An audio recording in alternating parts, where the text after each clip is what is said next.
अम्मा मेरी पूछती सुन बेटी मेरी है ऐसे क्यों मुरझाई रे। शाबाश। पहाड़ों वाली चोटी से मोर जो बोले रे, आँखों की निंदिया उड़ाई रे। दिन जब आता है चंदा कहाँ जाता है, तारों को भी ले जाता है। खुशी खुशी खुशी खुशी खुशी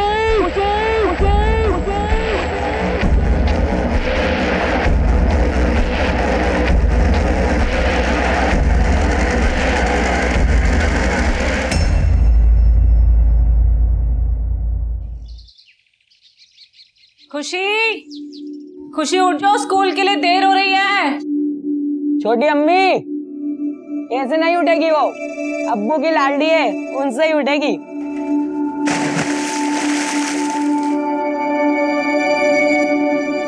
अजय सुनते हो? हाँ आपकी लाडली बेटी उठ नहीं रही है, जाके उसे उठाइए।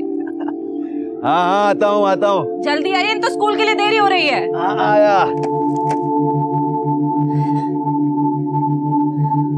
फरहीन, आज बहुत देर हो गई उठने में और समीर के स्कूल की ड्रेस भी इस्त्री करनी बाकी है। कोई बात नहीं आपा, मैं इस्त्री कर दूंगी। और हाँ, नाश्ता भी तैयार कर देती हूँ। तुम पूरे घर को कितने अच्छे से संभालती हो। हाँ, मेरी तारीफ करना बंद कीजिए और जाके अपनी लाडली को उठाइए।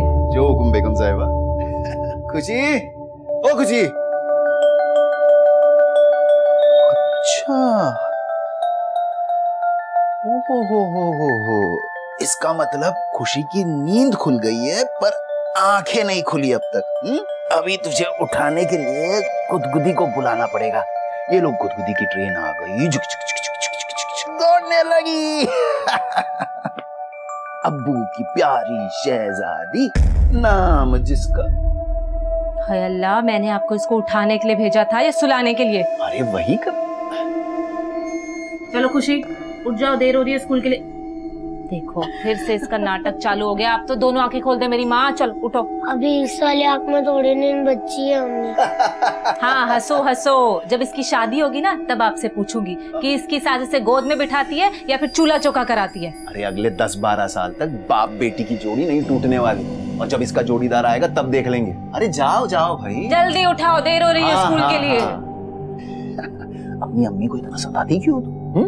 अरे अभी तो खोल दे आँख।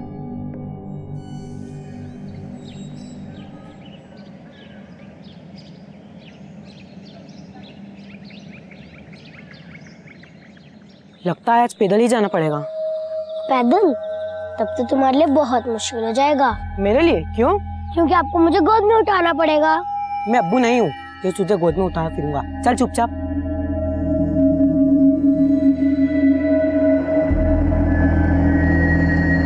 भाईजान देखो, टेम्पो आ रहा है।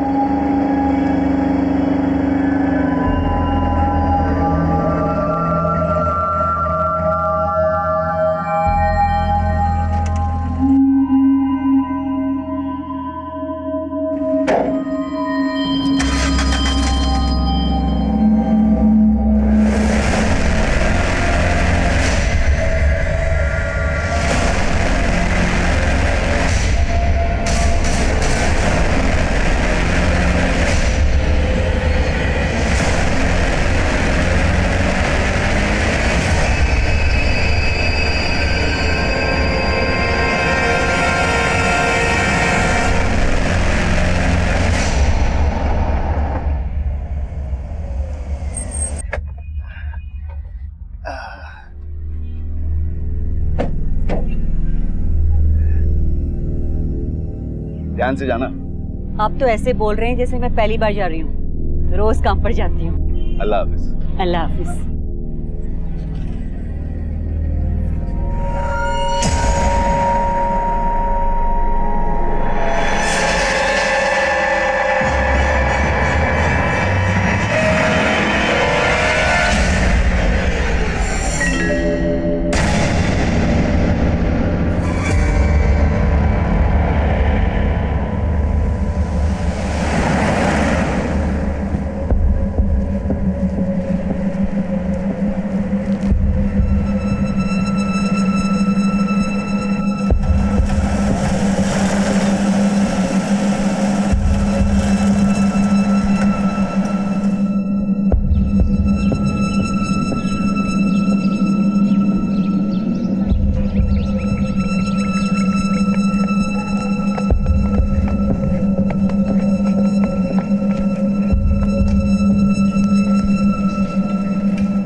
जा रही है अकेले अकेले?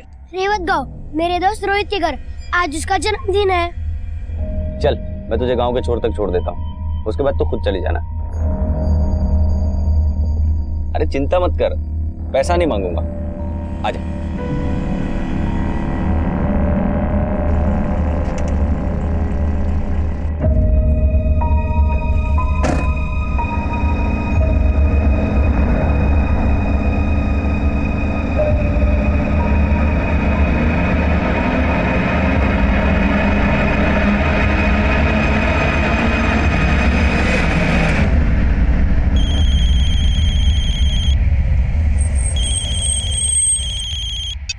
हाँ फरीन बोलो। सुनिए जी, खुशी कहीं मिल नहीं रही है। कहीं मिल नहीं रही मतलब? कहाँ गई खुशी? दोपहर को बोल के गई थी कि रोहित के घर जा रही हूँ। अम्मी, अम्मी, आज रोहित के घर पार्टी है, आज उसका जन्मदिन है, मुझे जाना है। अच्छा ठीक है, लेकिन अकेले कैसे जाओगी?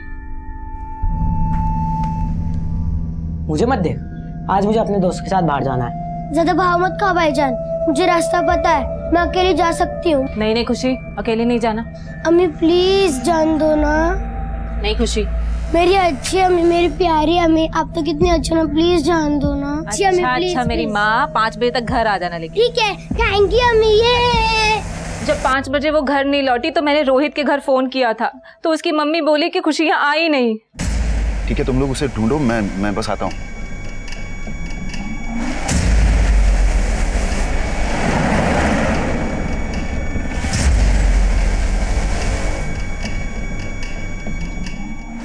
पापा, खुशी का कुछ पता चला? नहीं फरीन, हमने रोहित के घर तक का पूरा रास्ता छान मारा, रोहित के घर भी जाकर आए, लेकिन खुशी का कुछ पता नहीं चला। अल्लाह, मेरी खुशी। खुशी,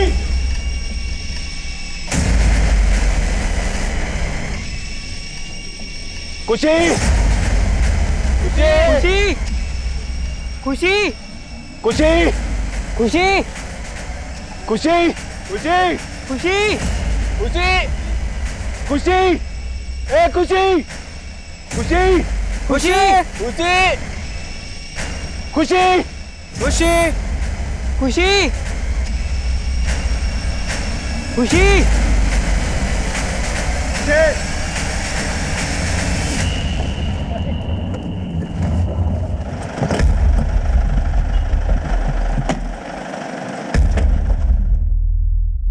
खुशी 2 बजे के करीब निकली थी घर से।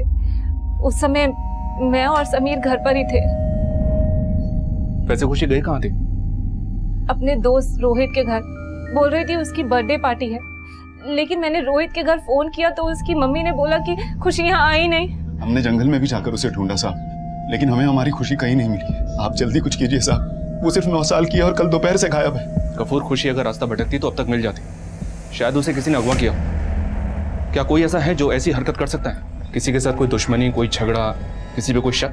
नहीं साहब, हमारी तो किसी के साथ कोई दुश्मनी नहीं है। गफूर एक मामूली टैक्सी ड्राइवर है, तो फिरौती के लिए किडनैपिंग के चांसेस काफी कम है। गफूर और उसकी फैमिली के सभी लोगों की डिटेल्स निकलवाओ, हो सकता है उनका किसी के साथ कोई इशू हो जिन्होंने खुशी को अगवा किया। एक काम करो, 2 सर्च टीम तैयार करो, एक टीम गांव के घरों की तलाशी लेगी और दूसरी जंगल की, और पेट्रोलिंग टीम को इन्फॉर्म करो कि गांव के बाहर जाने वाले हर रास्ते पर चेकिंग करें। खुशी को गायब हुए 15 घंटे से ऊपर हो चुके हैं। आई होप कि उस बच्ची के साथ कुछ गलत ना हुआ। तब तक मैं खुशी के दोस्त रोहित से बात करता हूँ। Okay sir.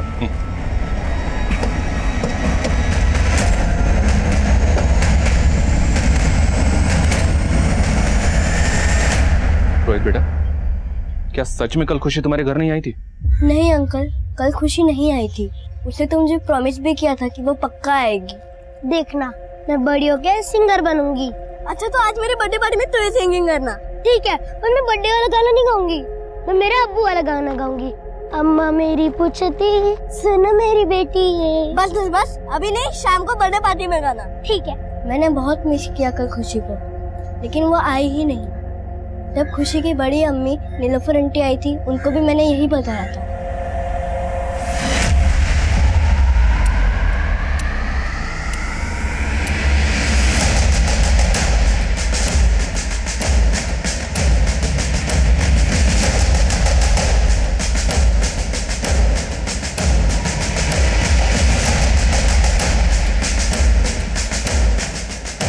साहब, गफूर भाई के परिवार से ज्यादा बातचीत नहीं हमारी, और मैं तो अपने बच्चों को अब खुशी के साथ खेलने भी नहीं देती। ऐसा क्यों?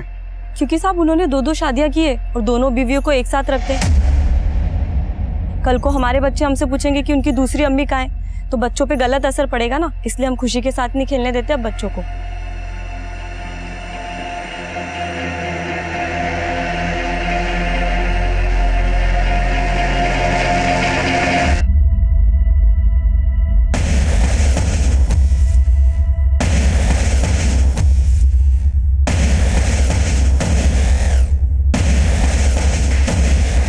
बोलो विनायक। सर, एक आदमी ने खुशी को सोनू नाम के टेम्पो ड्राइवर के साथ जाते देखा था। हमें उसका टेम्पो मिला है। उसका टेम्पो जब्त करो और उसकी फॉरेंसिक जांच करवाओ। सर मैंने खुशी की फैमिली के बारे में पता किया। फैमिली में रिश्ते थोड़े अटपटे हैं। गफूर की 2 बीवियां हैं, पहली नीलोफर, दूसरी फरीन। सर, नीलोफर से एक बेटा है समीर और फरीन की बेटी है खुशी। क्या दोनों बीवियों की आपस में बनती नहीं है? एकदम उल्टा सुनने को मिला है सर। दोनों काफी मिलजुल के रहती हैं। फरीन घर का सारा कामकाज संभालती है और नीलोफर सिलाई का काम करके पैसे कमाती है। और सर, पता चला है कि गफूर का एक बड़ा भाई है जमील।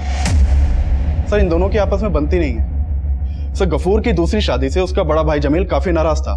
दोनों भाइयों में बातचीत भी बंद थी और कल से जमील शहर में भी नहीं है। तो फिर कहाँ है? सर, जमील से फोन पे बात हुई। उसने बताया कि वो चंडीगढ़ में है। सर, जमील भी गफूर की तरह टैक्सी चलाता है। बोला टूर पे है, 3 दिन बाद वापस लौटेगा। अरविंद, एक काम करो, जमील और गफूर की दोनों बीवियों के आपस के तालमेल को समझो। लेकिन सबसे पहले हमें यह पता करना है कि सोनू नाम का टेम्पो ड्राइवर आखिर है कहां, क्योंकि आखिरी बार खुशी उसी के साथ देखी गई।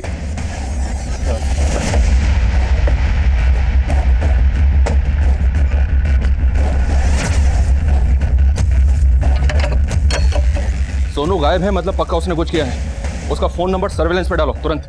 Okay sir. Tempo driver Sonu खुशी मिसिंग केस का प्राइम सस्पेक्ट बनकर सामने आया, लेकिन ऐसे इस केस में कई सोनू और मोनू थे और खुशी मिसिंग केस का मुद्दा मीडिया और राजनीतिक गलियारों में भी छाने वाला था।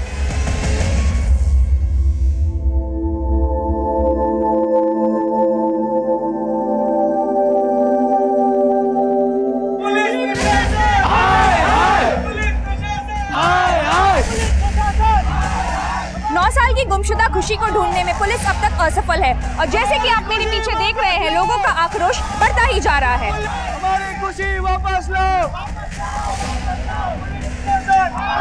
सर, आप खुशी को ढूंढने के लिए क्या कदम उठा रहे हैं? मीडिया और जनता पुलिस का प्रेशर बढ़ा रहे थे और काफी कोशिशों के बाद खुशी को ढूंढ लिया गया, लेकिन जिस हाल में वो मिली उससे लोगों का गुस्सा 7वें आसमान पर पहुंचने वाला था।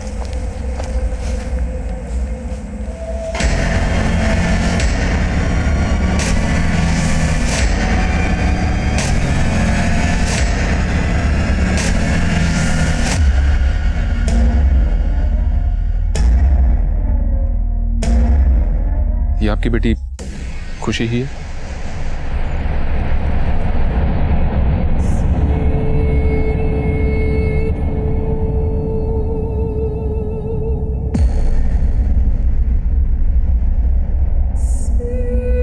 चंदा कहीं जाता नहीं, तारे कहीं जाते नहीं, ये तो आग मिचली का खेला है।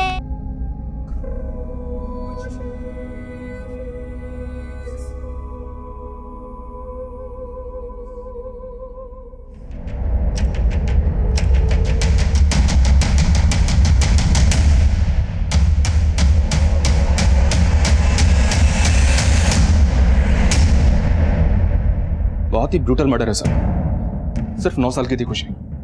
किसी ब्लंट या धारदार चीज से बच्ची का सर खोल दिया गया और इतना सब करके भी जब कातिल का दिल नहीं भरा तो उसने बच्ची की दोनों आंखें कुरेद के बाहर निकाली।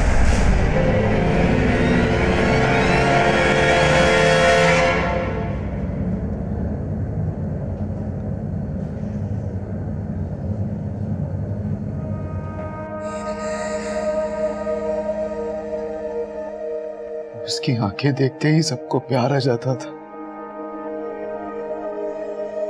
कौन होगा वो वैशी जिसने मेरी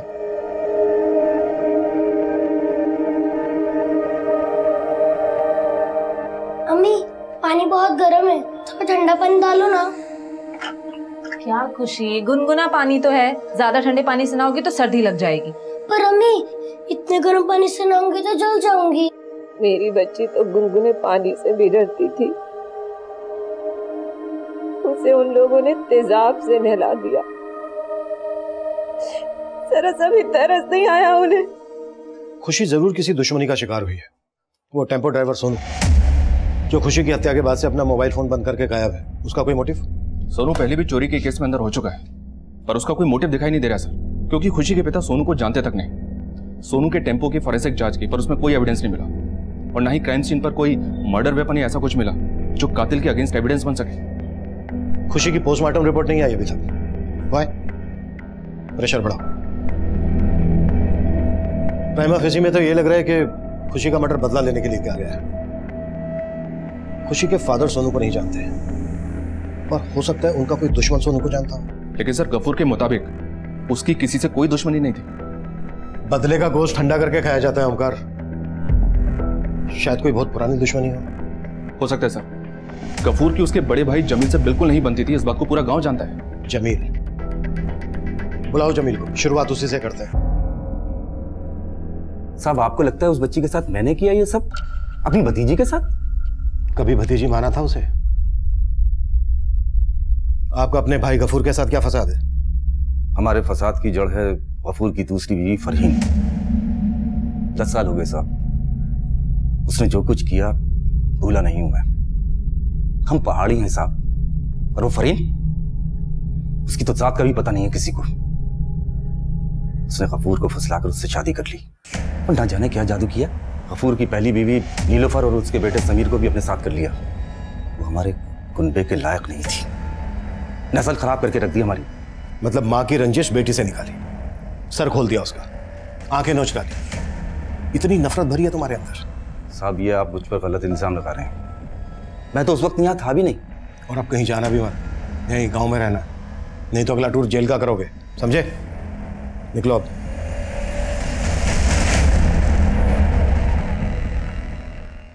ओमकार, नजर रखना इस पर।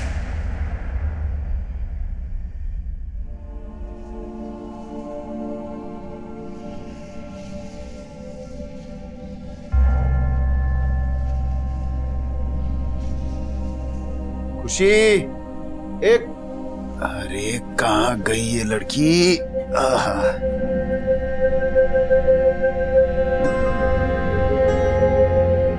यहाँ क्या कर रही हैं आप?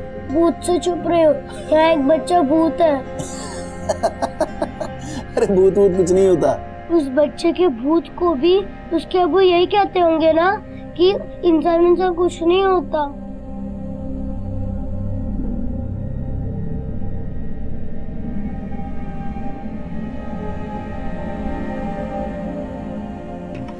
सर, मैंने सोनू के मोबाइल का IMEI नंबर सर्विलेंस पे डाला था। उसने अपने मोबाइल में एक नया सिम कार्ड डाला है, उसकी लोकेशन कालका की है, वहां की लोकल पुलिस को इन्फॉर्म कर दिया है। गुड।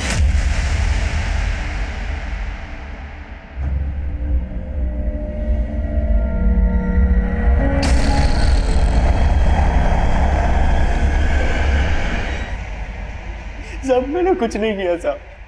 माना मैंने बच्ची को लिफ्ट दी थी, लेकिन वो गांव के छोर पे उतर गई थी। जब मुझे पता चला कि वो बच्ची गायब हो गई है तो मैं डर गया था साहब।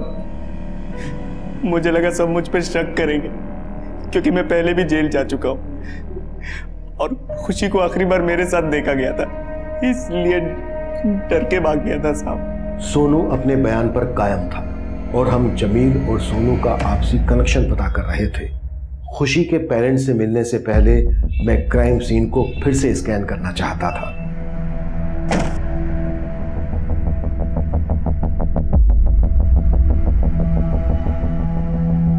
इस जगह से खुशी का गांव कितनी दूर होगा? ये इलाका टेकरी गांव में आता है और खुशी बरौनी गांव की रहने वाली है। तो अब अगर यहाँ से पैदल चलना शुरू करें तो तकरीबन आधा घंटा लगेगा उसके गांव तक पहुंचने में। खुशी उस शाम को रेवाड़ गांव जा रही थी अपने क्लासमेट रोहित के घर। ओमकार, इस जगह से तीनों गांव के डायरेक्शन में सारे एरिया स्कैन करो। जो जो घर, दुकान, खेत रास्ते में पड़ते हैं, सब जगह पर फिर से एक बार पूछताछ करो। क्राइम सीन का सारा रेडियस खंगाल डालो। शायद कोई गवाह, मर्डर वेपन या ऐसा क्लू मिल जाए जो हमें खुशी के किलर की लीड दे। ओके?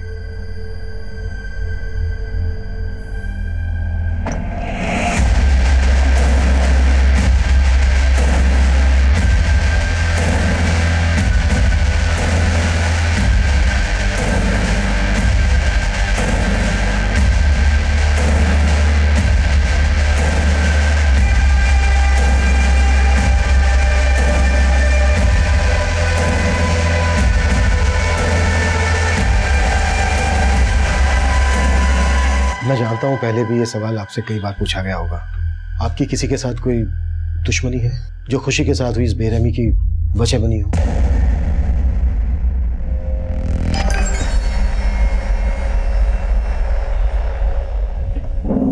समीर बेटा, हमें पता चला है आप और खुशी सोनू के टेम्पो से अक्सर स्कूल आते जाते थे।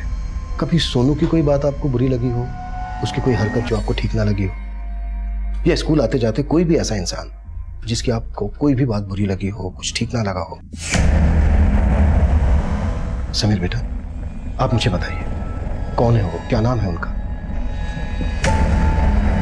दिखता नहीं है क्या? अबे अपने सीनियर से जुबान लड़ाता है, लगता है इसकी हवा भर गई है। चल इसकी हवा निकालते हैं। चल देखते हैं इसको, अभी इसका बदला ना जरूर लूंगा मैं। सिद्धार्थ और वरुण।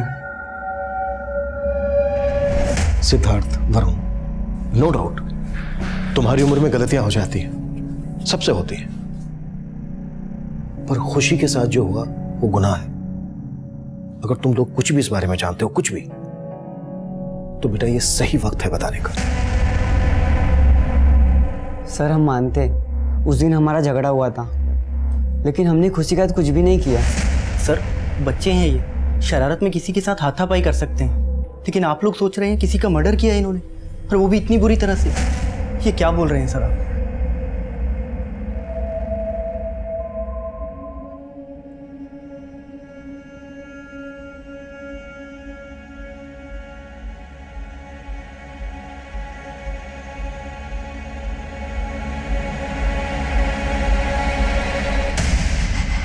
खुशी के साथ? हाँ गफूर, और कोई एक नहीं था।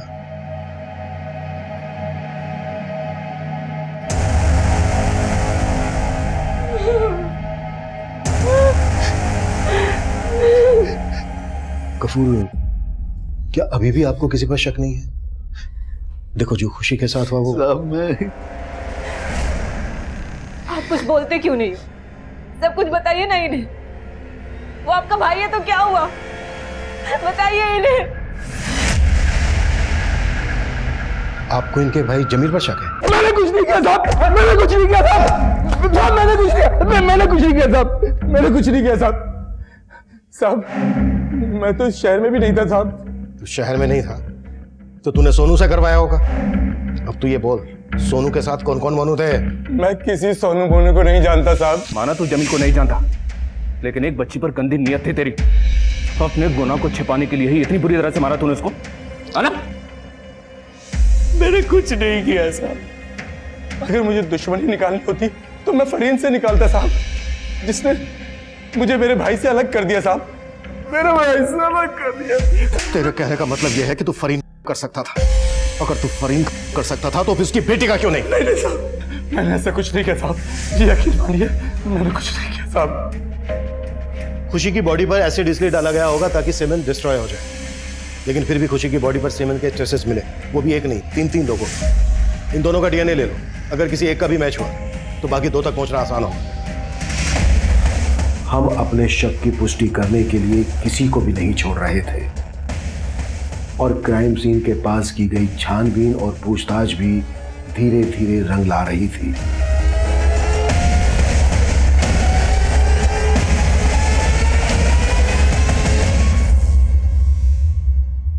जमील और सोनू ही नहीं, ये काम सूद भी तो कर सकता है। उसका नाम क्यों नहीं लिया आपने? देखिए, बात चाहे कितनी भी पुरानी हो, लेकिन घाव देने वाले अक्सर झटका देते हैं।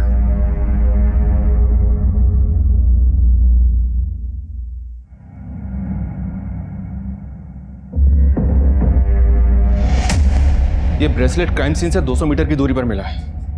पहले नजर में नहीं आया था सर, लेकिन अभी कह नहीं सकते कि ये क्राइम होने के बाद के दिनों में किसी का गिरा या क्राइम करते वक्त ही किसी का गिर गया। इसका साइज देखकर तो यही लग रहा है कि इसे कोई हट्टी कट्टी कलाई वाला ही पहनता था। अगर इस ब्रेसलेट में कोई बाल या चमड़ी का टुकड़ा मिल जाता है तो उससे भी डीएनए मैच हो सकता है। एक काम करो, इस ब्रेसलेट का साइज और फोटो लेकर इसे फोरेंसिक के लिए भेज दो और खुशी के परिवार वालों को भी दिखाओ, शायद वो बता सके इसे कौन पहनता था। इस ब्रेसलेट को पहचानते हैं आप? शायद कभी किसी की कलाई पे बंधे देखो। खुशी की फैमिली ने ब्रेसलेट को आइडेंटिफाई नहीं किया। अब देखते हैं कि फॉरेंसिक टेस्ट में क्या होता है। आसपास के सुनार और ज्वेलरी शॉप पर भी पता करो, शायद वहां से पता चल सके कि ये ब्रेसलेट किसे और कहां से बेचा गया। हेलो सर, जिस जंगल में खुशी का पर मर्डर हुआ था वहां अक्सर रेवड़ी गांव के कुछ लड़के आकर नशा करते हैं। सर बिल्लू, पिंटू और कुंदन तीनों लड़कों के नाम है। सर इन लड़कों के घर वाले नहीं, पूरे गांव वाले इनकी नशे की आदत से तंग आ चुके हैं। सर एक नंबर के बिगड़ैल और ज्वारी हैं तीनों। खुशी की बॉडी पर भी 3 लोगों का डीएनए मिला था। उठा लो तीनों को। हमने कुछ नहीं किया था, हमने कुछ नहीं किया था। इन लोगों ने अब तक कुछ नहीं कबूला है सर। 2 मिनट देता हूं, अगर सच नहीं बोला तो कभी अपने पैरों पर खड़े नहीं हो पाओगे, जिंदगी भर रेंगते रहोगे। विनायक, इनकी चीखें मुझे केबिन तक सुनाई देनी चाहिए। और खुशी के स्कूल के बच्चों से लेकर उस जंगल से गुजरने वाले हर एक इंसान, जंगल में लकड़ी काटने वाले, हिस्ट्री शीटर्स और साथ ही साथ हम उस ब्रेसलेट से भी खुशी के अपराधी तक पहुंचने का प्रयास कर रहे थे। तभी एक और स्ट्रॉन्ग सस्पेक्ट हमारी लिस्ट में जुड़ा। सर जिस जंगल में खुशी की लाश मिली थी वहीं पास के गांव में एक पंकज सूद नाम का आदमी रहता है, पेशे से जौहरी है। ब्रेसलेट से क्या कनेक्शन बनता है उसका? सर ब्रेसलेट से तो नहीं, लेकिन पता चला है कि पंकज सूद लोगों को पैसा सूद पे देता है। गफूर के साथ बहुत पुरानी दुश्मनी है इसकी। दोनों के बीच पैसों को लेकर झगड़ा शुरू हुआ था और बात मरने मारने तक आ गई थी। अगर ऐसा है तो गफूर ने उस पर शक क्यों नहीं जताया? गफूर और पंकज सूद को साथ में बुलाते हैं, अलग अलग बिठाकर क्रॉस क्वेश्चनिंग करते हैं, फिर देखते हैं सच में से कितना झूठ निकलता है। सर गफूर ने मुझसे पैसे उधार लिए थे। पहले तो वक्त पर ब्याज दिया करता था, लेकिन कुछ टाइम बाद उसने ब्याज देना बंद कर दिया और कर्ज की रकम लौटाने को भी तैयार नहीं था। मैं उसकी पाई पाई लौटाना चाहता था साहब, और जहां तक हो सका मैंने ब्याज भी दिया, लेकिन उसका इरादा ही कुछ और था। वो मुझे अपने एहसान तले लाकर मेरी बीवी नीलोफर के साथ इसी बात को लेकर हमारी लड़ाई हुई। सर लड़ाई हुई जरूर थी, लेकिन जो इल्जाम मुझ पर लगाया गया था वो बेबुनियाद और झूठा था, ताकि इसी बहाने कर्ज की रकम लौटाने से बच जाए, और वही हुआ। सर गफूर को भले ही अपनी इज्जत प्यारी ना हो, लेकिन मुझे तो है, इसलिए भूल गया सब कुछ, अपने पैसे भी और दोस्ती भी। मैं कुछ नहीं भूला साहब। 1 साल के अंदर उसका पूरा कर्जा सूद समेत लौटा दिया। फिर भी वो लोगों से कहता फिरता कि मैं उसके सारे पैसे खा गया। कभी सोचा नहीं था कि वो इतना गिरा हुआ निकलेगा। बड़े ऊंचे दर्जे का खेल खेला है सर गफूर ने मेरे साथ। अगर तुमने नीलोफर की इज्जत पर हाथ नहीं डाला था तो फिर गफूर के पड़ोसी ने तुम्हारे खिलाफ गवाही क्यों दी? जो तुम बोल रहे हो ना पंकज सूद, वो पहले से पता कर चुके हैं। वो सब झूठ है सर। उन लोगों ने मेरे खिलाफ झूठी गवाही दी थी। एक 60 साल की औरत ने गवाही दी थी, और इतना ही नहीं, झाड़ू से पीट कर बाहर निकाला था उसने। तुम्हें अपने डीएनए सैंपल्स देने होंगे। फिलहाल के लिए जा सकते हो। धन्यवाद सर। एक मिनट, ब्रेसलेट बड़ा अच्छा है आपका। आप ही का है? जी हाँ सर, मेरी है। दिखाओ। मेरे पास भी एक ब्रेसलेट था, खो गया अभी, लेकिन फोटो है मेरे पास। ये देखिए, ऐसा बना पाएंगे मेरे लिए? जी बिल्कुल सर। गुड। आपने पहले भी कभी इस डिजाइन का ब्रेसलेट बनाया क्या? जी नहीं सर, ये डिजाइन मैं पहली बार देख रहा हूँ, लेकिन सर आप फोटो सेंड कर दीजिए, मैं बिल्कुल हुबहू बना दूंगा। ठीक है, अभी नहीं, बाद में बनवाता हूँ। सर, खुशी की बॉडी से मिले डीएनए सैंपल्स किसी भी संदिग्ध के डीएनए से मैच नहीं हो रहा है। अब तक 50 से ज्यादा लोगों का डीएनए ले चुके हैं। कौन है वो जिसने एक 9 साल की बच्ची के साथ अब हमारे लिए मुश्किलें और बढ़ने वाली हैं। ये केस डेड एंड पर नजर आ रहा था, कोई भी नया सिरा नहीं दिख रहा था, पर तभी इस केस को एक उम्मीद मिली। सर, क्राइम सीन से हमें जितने भी एविडेंस मिले थे उनमें एक प्लास्टिक बॉटल थी। उस बॉटल में उसी एसिड के ट्रेसेस मिले हैं जिससे खुशी को जलाया गया, और उस बॉटल पे फिंगरप्रिंट्स भी हैं। Very good. इस फिंगरप्रिंट्स को सारे सस्पेक्ट के फिंगरप्रिंट से मैच करो। राइट सर, एसिड बॉटल पे जो फिंगरप्रिंट्स मिले हैं वो किसी भी संदिग्ध से मैच नहीं हो रहे। ओमकार, अब तक हमने सारे एक्सटर्नल एंगल से टटोले, हो सकता है मामला अंदरूनी हो। लेकिन सर, गफूर के भाई जमील के अलावा तो कोई अंदरूनी मामला अभी तक सामने आया नहीं। जमील बोल रहा था कि फरीन बाहर की है, पढ़ान नहीं। हो सकता है मामला फरीन के बैकग्राउंड से जुड़ा। हमने पता किया फरीन के परिवार के बारे में। वो बिहार की रहने वाली है। उसके माँ बाप सालों पहले गुजर चुके हैं। फरीन से जुड़ा कोई भी ऐसा इंसान अभी तक हमारे सामने नहीं आया सर, जिसका गफूर के आना जाना हो। मुझे अभी भी लग रहा है कि मामला अंदरूनी है। शायद कोई गफूर, नीलूफर और फरीन से जुड़ा हुआ इंसान है जो अभी तक हमारी नजर में नहीं आया है।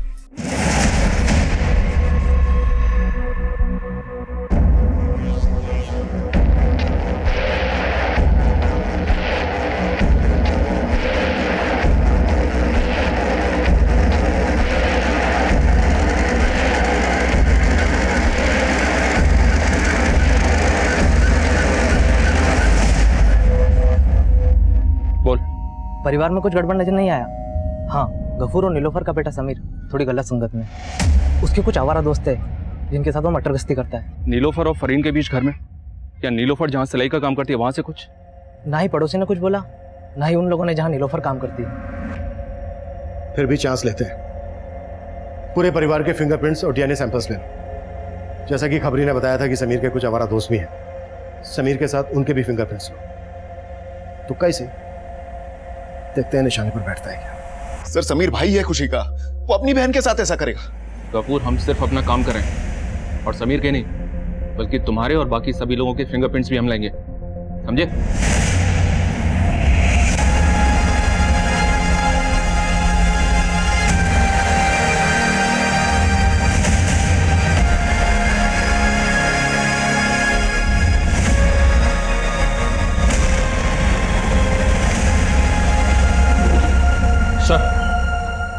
समीर के दोस्तों में से एक दोस्त के फिंगरप्रिंट्स एसिड की बोतल पर मिले फिंगरप्रिंट से मैच हो गए। हीरू नाम है इसका, सिर्फ 14 साल का है।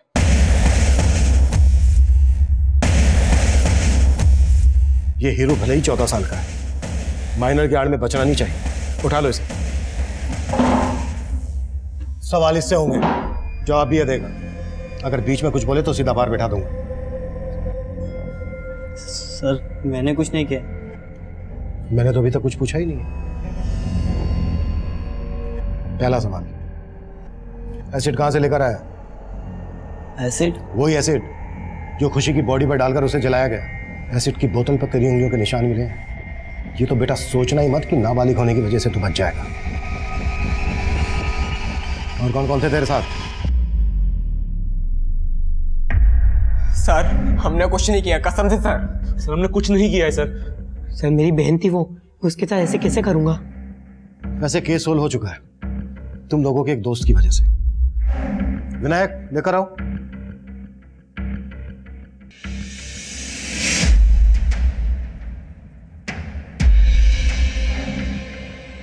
ये भी दोस्त है ना तुम लोगों का?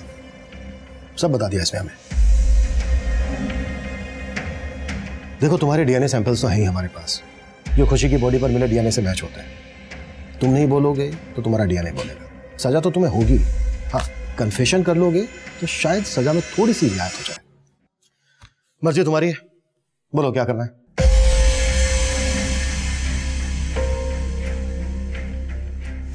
तो एसिड उस दिन हीरू लेकर आया अपने घर से। फिर ये क्या तमाशा लगा रखा आपने? क्यों जुल्म करें इन मासूम बच्चों पर? नीलूफर जी बिल्कुल सही कह रही हैं। तमाशा, जुर्म, मासूम बच्चे। सही कहूं तो इनसे ज्यादा तो मासूम मुझे आप नजर आ रही हैं। कितनी आसानी से आपने अपनी सौतन को घर में स्वीकार कर लिया, उसकी बेटी को स्वीकार कर लिया। कितना प्यार करती थी ना आप खुशी से। एक बात पूछनी थी नीलूफर जी आपसे, जिस दिन खुशी गायब हुई उस दिन आपने अपनी फैक्ट्री से आधे दिन की छुट्टी क्यों ली थी? कहां गई थी आप? ये कॉल रिकॉर्ड्स इन्होंने कच्चा चिट्ठा खोल कर रख दिया तुम सब लोगों का। उस दिन तुम सब एक ही जगह पर एक साथ थे। कहानी खत्म नीलूफर जी, नाटक का पर्दा गिरने वाला है। बेहतर यही होगा कि जो जो सच है वो स्वीकार कर दो। बोलिए, ऐसी भी क्या दुश्मनी थी उस मासूम बच्ची से जो इतनी बेरहमी से निकाली आपने?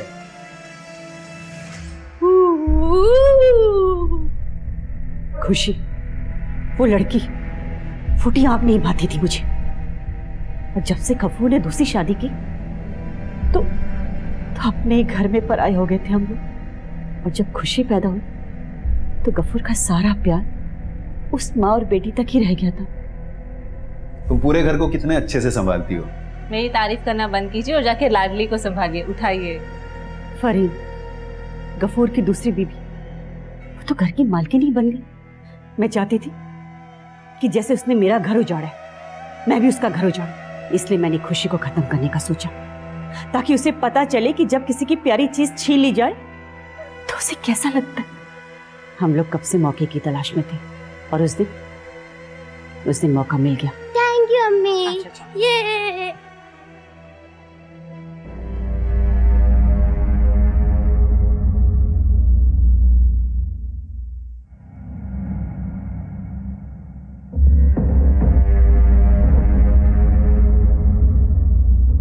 अम्मी खुशी निकल गई है, रोहित के घर जा रही है। मैं फौरन छुट्टी लेकर निकली। खुशी मुझे गांव के छोर में मिल गई। खुशी, बड़ी अम्मी अभी इतनी जल्दी आ गई? हाँ, आज मैं तुझे बहुत बड़ा सरप्राइज देने आई हूँ। चलते। लेकिन बड़ी अम्मी, आज तो रोहित का जन्मदिन है, मैं वहीं जा रही थी। कोई बात नहीं, जल्दी आ जाएंगे। मैं तुझे खुद ही रोहित के घर में छोड़ दूंगी। अभी जंगल चलते हैं, वहां जाकर मोर देखेंगे। मोर? चलो बड़ी अम्मी, जल्दी चलो जल्दी।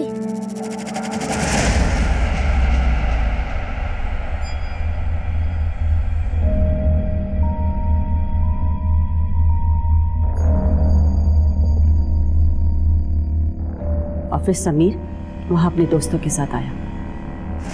जो करना था कर दिया था उन लड़कों ने। अब उस मनहूस को जिंदा रखना खतरे से खाली नहीं था। 10 साल से जो नफरत भरी थी अंदर, सब निकाल दिया उस पर।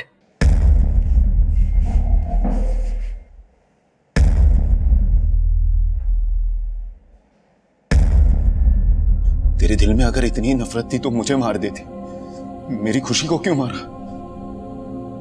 उस खुशी और उसकी माँ के लिए तुमने मेरा और मेरे बेटे की खुशियों का गला घोटा, तो उस खुशी को तो मरना ही था ना। तुमने सिर्फ मुझसे मेरी बेटी ही नहीं, मेरा बेटा समीर भी छीन लिया। और तू इतनी गिर गई कि उससे उसी की बहन का।